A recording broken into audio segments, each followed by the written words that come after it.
أهلا وسهلا بكم. معكم مستر محمد يحيى وأنا جاي أحل مشكلة بسيطة بكل بساطة. أنا عايزك تركز وكل حاجة سهلة وخد الموضوع ببساطة معايا بس فهمني.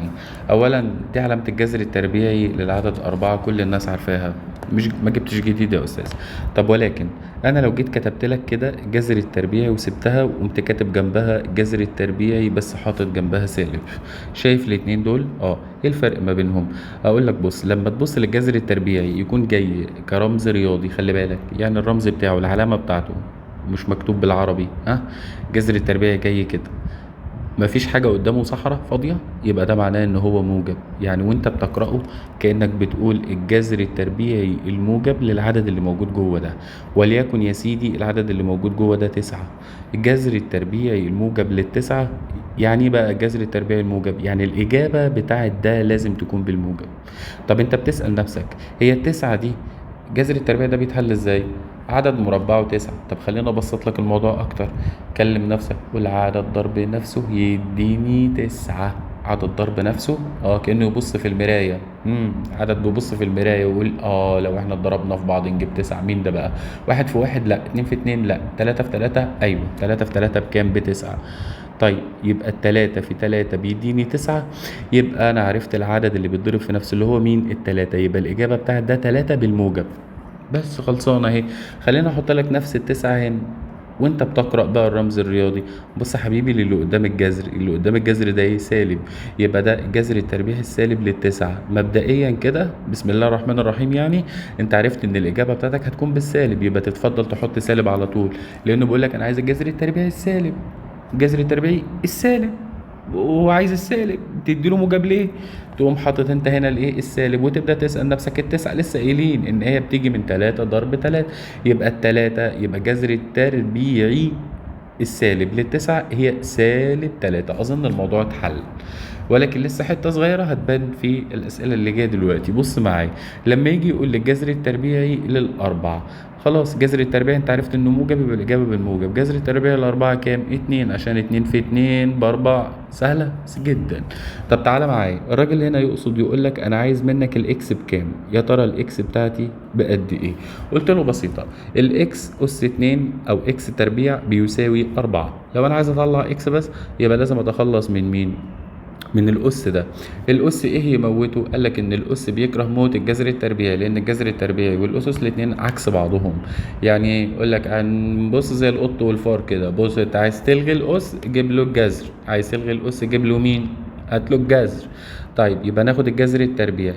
هنا بقى لما ناخد الجذر التربيعي الاكس تربيع، لما تاخد لها الجذر التربيعي تبقى اكس. بس بص بقى يا سيدي، وانت بتاخد الجذر التربيعي بايدك قول لي كان في نوعين اصلا للجذر التربيعي، جذر موجب وجذر سالب. انا خايف يا استاذ اخد الجذر التربيعي الموجب او الجذر التربيعي السالب فيطلع الكلام مختلف او تطلع الاجابه بتاعتي خطأ. الحل ايه؟ طول ما انت اللي جبت الجذر التربيعي يبقى تعمل ايه؟ حساب احتياطي. ازاي؟ هات الجذر التربيعي الموجب والسالب الاتنين. تمام. اما لو هو اللي قايلها لك زي الاولانيه دي هي جايه موجب اصلا، فانت مش هتعمل اي حاجه. اما في التانيه دي يا اخويا هو بيقول لك انا عايز الاكس، خلاص الاكس علشان اجيبها لازم اجيب جذر تربيعي. طيب انا اللي استدعيت الجذر التربيعي من مكتبه وخبطت عليه قلت له تعالى هنا انا عايز اطلع الاكس تعالى معايا. فلما جيب كل الجيش، جيب الموجب وجيب الايه؟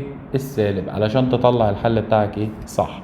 فانا هنا هاخد الجذر التربيعي الموجب والسالب للأربعة. بس كده يا سيدي. جذر 4 لوحدها ب2، وهناخد في ايدينا الموجب والسالب علشان ايه؟ علشان يكون الحل بتاعنا صح. يبقى لو انت جايب الجذر التربيعي خد الموجب والسالب، لو هو جاي زي ما هو مكتوب كده بالرمز الرياضي خلاص بقينا نعرف نقراه عادي جدا. بس طب تعالى هنا دخلنا في المسؤولية. ايه هي المسؤولية؟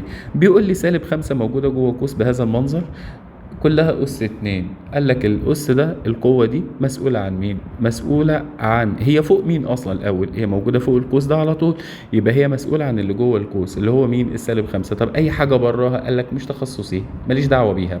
يبقى أنا كاتنين الأس اللي هو 2 ده مسؤول عن كل اللي جوه القوس. أنا فوق مين؟ فوق القوس، يبقى أنا مسؤول عن كل اللي جوه القوس بس. يبقى سالب 5 أس 2 دي معناها إيه؟ الاتنين تقول للسالب 5 اسكتي. قالت لها اسكت ليه؟ قالت لها أنت مش سالب 2. قالت لها أمال أنا مين؟ قالت لها أنت سالب 5 في سالب 5 مرتين عشان دي أس 2. طب وسالب في سالب موجب 5 في 5 25. بس كده يا سيدي، الإجابة بتاعتي موجب 25. إيه الفرق بينها وبين اللي جاية دي بقى؟ تعال أقول لك. بص يا سيدي، الأس ده موجود فين؟ موجود على القوس اللي تحت ده. القوس ده جواه مين؟ جواه 5 وبس. طب والسالب ملناش دعوة بيه، أنا قلت لك أنا موجود على القوس مسؤول عن كل اللي جواه. طب واللي براه؟ سوري مستر بطيخة، أنا ماليش دعوة. طب جميل جدا. يبقى انا دلوقتي لو عايز اجيب الحل بنقول ايه؟ انت مسؤول عن السالب، قال لك لا ملناش دعوه بيه، يبقى تجيبه هنا كده، محدش ليه دعوه بيه. خلاص يا عم تعالى في جنب هنا اهو. طيب وقول بقى 5 أس 2 يعني الخمسة في 5. اكتب 5 بالضرب بس كده. ليش معنى 5 ما يكونوش 3 يا عم؟ ما هو على حسب الأس اللي هنا ده، مش الأس اللي هنا ده 2، يبقى دي معناه كرر ضرب الخمسة مرتين أهو. يبقى 5 في 5 بكام؟ ب25. لاحظ بس الإجابة بتاعتي بقت بكام؟ بالسالب، يبقى سالب 25. يبقى أنا فهمت قدرات الأس يأثر على مين. أنا موجود فوق مين؟ أنا موجود فوق موجود فوق القوس، أنا مسؤول عن كل اللي جوه القوس. أنا موجود فوق القوس فأنا مسؤول عن كل اللي جوه القوس. طب واللي بره مالكش دعوة بيه، ينزل زي ما هو بس كده. وبعد كده تقول 5 أس 2 ب25 بس الإجابة بالسالب.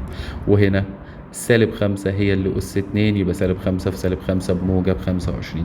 أتمنى إن هي تكون واضحة، وأنا عدت الكلام كمان أكتر من مرة، عيد الفيديو أكتر من مرة، الموضوع يكون بسيط. شكرا.